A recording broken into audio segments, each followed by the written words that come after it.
Mama! Yan. Magluluto mo tayo ngayon ng fake caldereta. Ay at kinuha po naman ang aking mga lulutuin sa ref. At bumili nga po ng Mamacita caldereta at nagsaing na nga rin ako.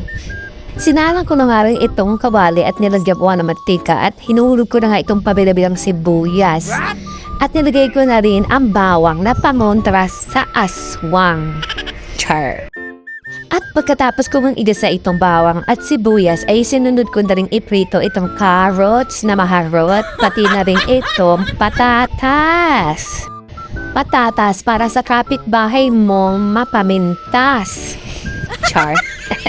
Hinaho ko na nga ito ulit at isiset aside ko muna dahil igigisa ko nga itong bell pepper at itong baboy natin na buto-buto.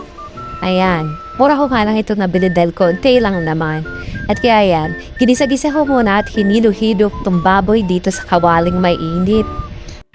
At tatakpan nga muna natin ito para naman lumabot. Ilagyan ko na rin yan ng asin para magkalasa-lasa naman. Kayang relasyonin yung tumatabang na.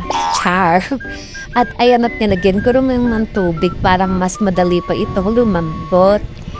Sabay nilagyan ko na nga ito ng umami at ng tomato paste na magkakulay ay ang pagsasama ninyo maging mapula-pula. Ang ating niluto, nilagay ko na nga rin dyan ang patatas, ang carrots, at ang tawag dun? Green peas, mga Mari. Hinalo-halo ko nga ito ulit hanggang mahilo ang baboy at tinakpan ko at binuksan ko ulit at nilagyan ko na nga itong Mamacita. Para naman kahit na paano, itong fake caldereta natin ay maging tunay man lang na caldereta. Ayan, hinalo-halo ko nga ito at yun na, nakikita nyo na ang consistency ng kanyang sauce ay talaga namang malapot. Mas maganda nga na pakuluan natin to ng matagal para yung buto ng asawa mo ay mas lumambot.